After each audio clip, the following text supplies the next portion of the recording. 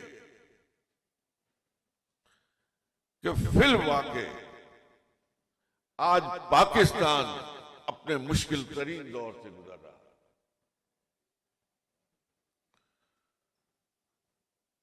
میرا اشارہ صرف سیاست کی طرف نہیں ہے، سیاست کے اتار چڑھاؤ کی طرف نہیں ہے، سیاسی شکست و ریخت کی طرف نہیں ہے. کہنا یہ چاہتا ہوں کہ آج کے دور میں ہم اپنی روایات سے محروم ہوتے چلے جا رہے ہیں. ہماری تہذیب، ہماری ثقافت دم توڑ رہی ہے. ہم ماضی سے کٹ کر مستقبل کی تعمیر کے خواہاں ہیں، اور جو قومیں اپنے ماضی سے کٹ کر مستقبل کو تعمیر کرنا چاہتی ہیں وہ کبھی کامیاب نہیں ہو سکتی ہیں. میرے انتہائی قابل احترام طلبہ کرام، میں آپ کی خدمت میں یہ عرض کرنا چاہتا ہوں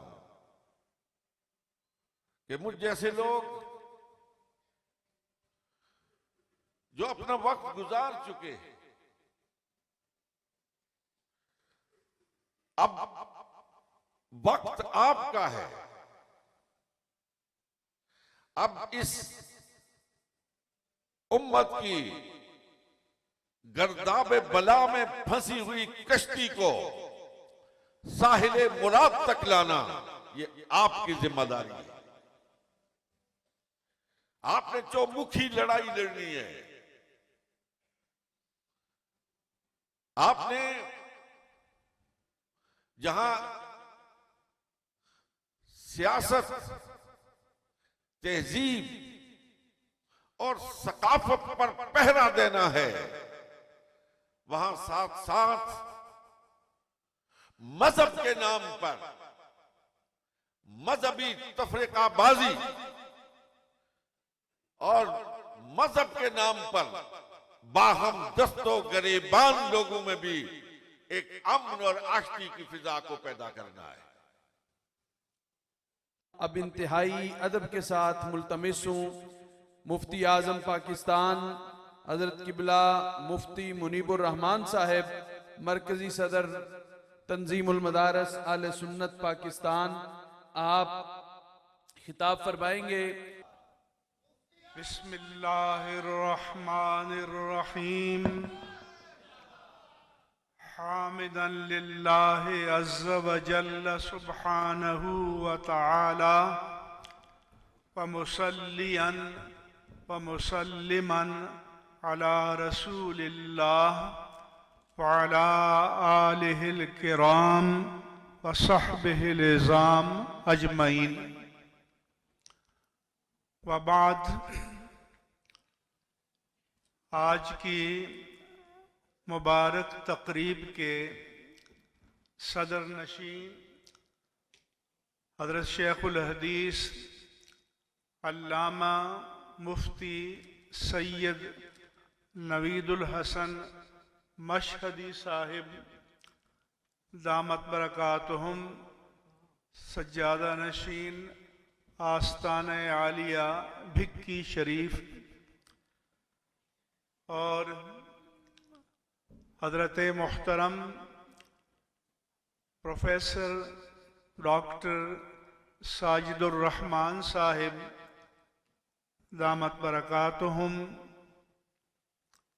اور جامع اسلام آباد کے شیخ الجامعہ، مؤسس، بانی حضرت علامہ پروفیسر ڈاکٹر مفتی محمد ظفر اقبال جلالی صاحب زید مجدہم،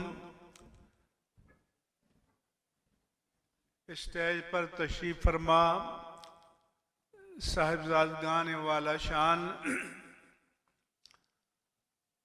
اور اس مجلس میں شریک جملہ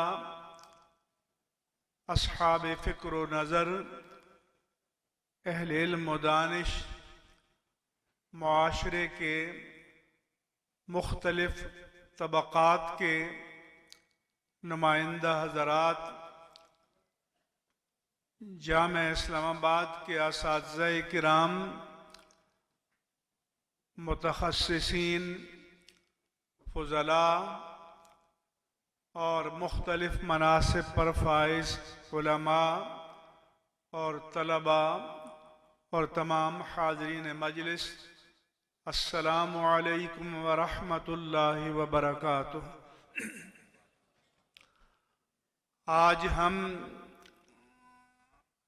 جو ہمارے ہاں روایت چلی آ رہی ہے دینی مدارس و جامعات میں کہ ہمارے تعلیمی سال کا اختتام ختم صحیح بخاری شریف پر ہوتا ہے اور اس کی آخری حدیث کا درس دیا جاتا ہے جو ہمارے مخدوم و مکرم قبلہ پیر صاحب ابھی درس دیں گے۔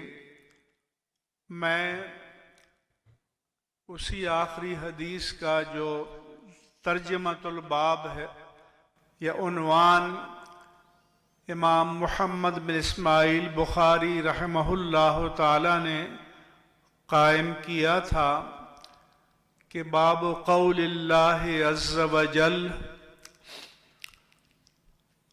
وَنَضَعُ الْمَوَازِينَ الْقِسْطَ لِيَوْمِ الْقِيَامَةِ وَأَنَّ أَعْمَالَ بَنِي آدَمَ وَقَوْلَهُمْ يُوزَنُ۔ انہوں نے قرآن کریم کی اس آیہ مبارکہ کو کہ ہم قیامت کے دن میزان عدل کے ترازو قائم کریں گے اور یہ کہ بندوں کے اقوال اور اعمال کا وزن کیا جائے گا۔ میں غور کرتا ہوں تو یہ امام بخاری کی کرامت ہے کہ اپنی مصنف اور مؤلف کا اختتام انہوں نے اس عنوان سے کیا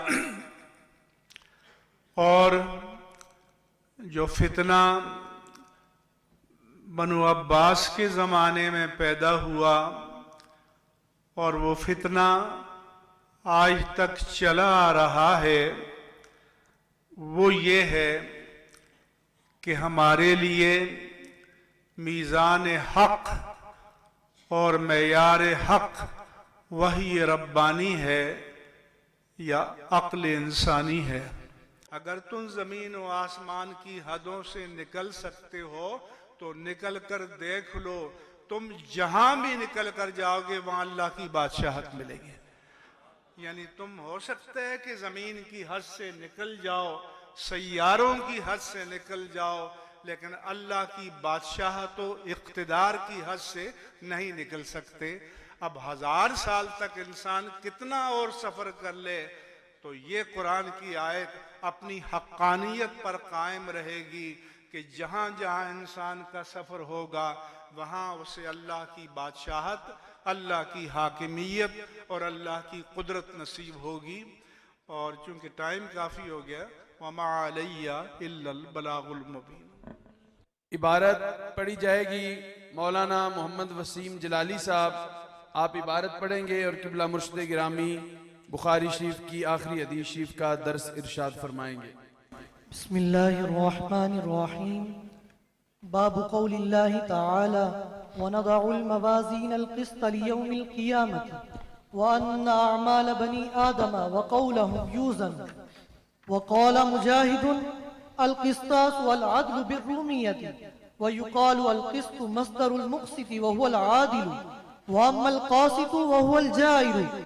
قال حدثنا أحمد بن أشكاب قال حدثنا محمد بن فضيل عن عمارة بن القعقاع عن أبي زرعة عن أبي هريرة رضي الله تعالى عنه قال: قال النبي صلى الله عليه وسلم: كلمتان حبيبتان إلى الرحمن خفيفتان على اللسان ثقيلتان في الميزان سبحان الله وبحمده سبحان الله العظيم، او كما قال علیہ الصلاۃ والسلام. یہاں خفیفتان اور ثقیلتان کے ساتھ مناسبت کے لیے حبیبتان کے اندر بھی جو ہے وہ تا لائی گئی ہے. الی الرحمن، یہ اللہ رب العزت کے اسماء حسنہ میں سے ہے. اور دیکھیں اس کے اندر دو اسماء حسنہ عظیم اور رحمان کا ذکر فرمایا گیا. تو اللہ رب العزت کی صفات کچھ وجودی ہیں اور کچھ عدمی ہیں. تو رحمان یہ ایسی صفت ہے جس کے اندر اللہ رب العزت کی جو ہے وہ رحمت کی صفت کو بیان فرمایا گیا. اور عظیم کے اندر اللہ رب العزت کے جلال، اللہ رب العزت کی شوقت کو بیان کیا گیا. حدیث پاک ہے کہ الایمان بین الخوف والرجاء، کہ ایمان جو ہے وہ امید اور خوف کے درمیان ہے. تو رحمان اللہ رب العزت کی صفت رحمت کا ذکر ہے، اور عظیم کے اندر اللہ رب العزت کی عظمت کا تذکرہ مبارک ہے. تو یہاں رحمان اللہ رب العزت کتنا رحیم ہے، کتنا مہربان ہے کہ اللہ رب العزت کے بارے میں فلاسفۃ الامہ امام غزالی رحمۃ اللہ علیہ ارشاد فرماتے ہیں اپنے بارے میں کہ میرے گناہ جو ہیں وہ سمندر کی لہروں کے برابر ہیں، اور ایک لہر ایک پہاڑ کے برابر ہے، مگر اللہ رب العزت کی رحمت اتنی عام ہے کہ اگر وہ ان گناہوں کو بخشنا چاہے تو اس کے برابر یہ ایک مکھی کے پر کے برابر بھی نہیں. اور اللہ رب العزت جب معاف فرمانا چاہے، کرم فرمانا چاہے، مہربانیاں فرمانا چاہے، تو وہ اس قدر عام ہے کہ حضور سید المرسلین صلی اللہ علیہ وسلم کا فرمان ہے کہ جو آدمی دن میں 1 مرتبہ 100 مرتبہ سبحان اللہ و بحمدہ سبحان اللہ العظیم پڑھتا ہے، اس آدمی کے اگر گناہ سمندر کی جھاگ کے برابر بھی ہوں تو اللہ رب العزت اس کی بخشش فرما دیتا ہے. خفیفتان علی اللسان، ہلکے ہیں زبان پر، ثقیلتان فی المیزان، اور بھاری ہیں میزان کے اندر. سبحان اللہ و بحمدہ سبحان اللہ العظیم، اس پر محدثین نے بہت سارا کلام کیا، لیکن مجلس کی اس کی متقاضی نہیں. یقیناً ان سارے علمی محاسن کو جو حدیث پاک کے اندر موجود ہیں، محبی فی اللہ آبشار علم و حکمت ظفر اہل سنت ڈاکٹر مفتی محمد ظفر اقبال جعلی صاحب نے محل درس کے اندر یقیناً بیان کیا ہوگا، اور طلباء اس سے آگاہ ہوں گے. اللہ رب العزت ہمیں ان مبارک کلمات کا ذکر کر کے اپنے نامہ اعمال کے اندر اضافے کی توفیق عطا فرمائے، اور میزان عمل کے لیے ایک بھاری حصہ تیار کرنے کی توفیق اور ہمت عطا فرمائے. وما علیہ الا البلاغ. سب سے اولا اعلیٰ ہمارا نبی، سب سے بالا اعلیٰ ہمارا نبی، اپنے مولا کا پیارا ہمارا نبی،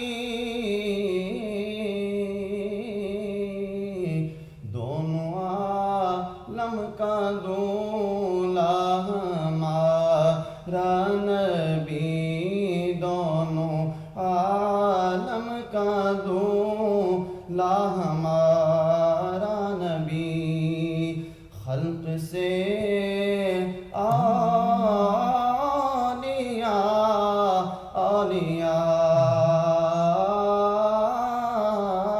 سے رسول خلق سے اولیاء سے رسول خلق سے اولیاء سے رسول اور رسولوں سے اعلیٰ ہمارا نبی۔ ناظرین، اس وقت ہمارے ساتھ موجود ہیں صاحبزادہ نوید الحسنین شاہ صاحب، اور دربار عالیہ بھکی شریف پاکستان کی ایک بڑی معروف خانقاہ ہے، اس سے ان کا تعلق ہے۔ شاہ صاحب بہت شکریہ وقت دینے کا آپ کا۔ یہ بتائیے گا کہ یہ جو تقریبات ہوتی ہیں آج کل ہم دیکھ رہے ہیں کہ پاکستان بھر میں مختلف مکاتب ہائے فکر کے جو علماء کرام ہیں، ان کی جو مساجد ہیں، مدارس ہیں، وہاں پر ایک بہار کا سماں ہے، اور ہم دیکھتے ہیں کہ بڑی تعداد میں مدارس کے طلبہ تحصیل علم کے بعد ان کی دستار بندی کی جا رہی ہے۔ تو یہ بتائیے گا کہ یہ جتنے بھی طلبہ ہیں اتنی بڑی تعداد، سب سے پہلے ان تقریبات کا مقصد کیا ہے، اور دوسرا یہ بتائیے گا کہ معاشرے کے اندر ان تقریبات کا فائدہ کیا ہے؟ میں مشکور ہوں سید صاحب آپ کا اور پی ٹی وی کی انتظامیہ کا، جنہوں نے مجھے یہ موقع دیا۔ بنیادی طور پہ جو دینی مدارس ہیں ان کے اندر سال کا جو آغاز ہوتا ہے تعلیمی کا، وہ شوال کے اندر ہوتا ہے، شوال المعظم میں، اور اختتام جو ہے وہ شعبان کے اندر ہوتا ہے۔ صحیح۔ تو اس اعتبار سے یہ جو تعلیمی سلسلہ ہوتا ہے اس کا اختتام ہو رہا ہوتا ہے، اور جو بچے دینی تعلیم حاصل کرتے ہیں، عالم دین بنتے ہیں، مفتی صاحبان بنتے ہیں، تو ان سب کی تخریج کا یہ سلسلہ ہوتا ہے۔ تو ان کے اعزاز کے لیے یہ تقریبات سجائی جاتی ہیں، تاکہ اس کے ذریعے معاشرے کے اندر ایک تو علم دین پڑھنے کا شوق بڑھے، اور دوسرا ان بچوں کا اعزاز بھی ہو کہ جنہیں یہ علم کی دولت نصیب ہوئی ہے۔ تو اس حوالہ سے یہ تقریبات سجائی جاتی ہیں، اور یہ معاشرے پر اس کے اثرات بھی ہوتے ہیں، اس لیے اس قسم کی تقاریب کی جاتی ہے۔ صحیح۔ اچھا شاہ صاحب یہ بتائیے گا کہ دینی تعلیم میں بنیادی طور پر یہ طلبہ کیا تعلیم حاصل کرتے ہیں، کیونکہ ہمیں یہ علم ہے کہ کالجز میں کیا پڑھایا جاتا ہے، یونیورسٹیز میں کیا پڑھایا جاتا ہے، دینی مدارس میں خصوصاً جو پاکستان کے اندر ہم دیکھتے ہیں کہ 5 وفاق ہیں، اب تو خیر 15 تک پہنچ چکے ہیں، لیکن بنیادی وفاق جو ہیں وہ 5 ہیں۔ تو آپ کا جو وفاق ہے وہ بنیادی طور پر اس کا جو نصاب ہے وہ کیا ہے، اور وہ جو نصاب آپ نے مرتب کیا تو بیسک تھاٹ کیا تھا اس کے لیے؟ ہمارے جو مدارس ہیں یہ تنظیم المدارس اہل سنت پاکستان کے تحت چلتے ہیں، اور ان کے اندر جو ہے وہ بہت سارے فنون پڑھائے جاتے ہیں۔ بنیادی طور پہ طالب علم کو جو سکھانا مقصود ہوتا ہے وہ یہ ہے کہ وہ علم حدیث سے آگاہ ہو، اصول حدیث سے آگاہ ہو، فقہ سے اسے آگاہی حاصل ہو، اصول فقہ سے حاصل ہو، تفسیر سے اور اصول تفسیر سے حاصل ہو، اور قرآن مجید کے علوم کو وہ حاصل کرے۔ اور اس پر کے لیے جو ہے ظاہر ہے یہ ساری کتب جو ہے وہ عربی زبان کے اندر ہوتی ہیں، تو اس لیے عربی زبان کو پہلے جاننے کے لیے اس کی جو صرف اور اس کے نحو جو ہیں اس کے قواعد اور قوانین کو پڑھایا جاتا ہے، پھر عربی میں تکلم جو ہے وہ سکھلایا جاتا ہے۔ اس کے ساتھ ساتھ چونکہ بچہ جب پڑھ رہا ہوتا ہے تو اس کے ذہن کی وسعت کے لیے کچھ ضروری چیزیں ہیں، تو اس حوالہ سے قدیم فلسفہ بھی پڑھاتے ہیں ہم، اور اس کے اندر منطق کو بھی پڑھایا جاتا ہے۔ اس کے ساتھ ساتھ اب جو ہے عصری علوم کے طور پر دستور پاکستان کو بھی پڑھایا جا رہا ہے، سیوکس بھی رکھی گئی ہے، اور اس طرح انگلش اور ریاضی بھی جو ہے وہ طلباء کو پڑھائی جاتی ہے۔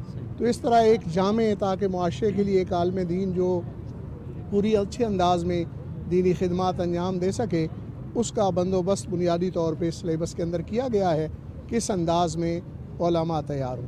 اور بالخصوص آج جس جامعہ کی یہ تقریب اسناد یا ختم بخاری کی تقریب تھی، اس کے اندر تو اس سے ہٹ کے بھی عصری علوم کی حوصلہ افزائی کی جاتی ہے، عصری علوم کو پڑھایا جاتا ہے، انگلش ہے، ریاضی ہے۔ بہت سارے آج بھی طلباء نے پی ایچ ڈی کی ڈگریز جنہوں نے حاصل کی ہیں ان کو اعزازی شیلڈز دی گئیں جامعہ کے پلیٹ فارم سے، اسی طرح ایم فل اسکالرس کو دی گئیں، تو یہاں یہ عصری علوم کا بھی بندوبست کیا جاتا ہے۔ صحیح۔ اچھا شاہ صاحب بڑی بنیادی بات آپ نے بتائی، کچھ جو معترضین ہیں ان کا یہ اعتراض ہے کہ جو دینی مدارس میں سلیبس پڑھایا جاتا ہے اس کی مارکیٹ نہیں ہے، یعنی وہ مارکیٹ کے ساتھ کنیکٹ نہیں ہو پاتے، تو کیا آپ اس مقدمے کو درست سمجھتے ہیں؟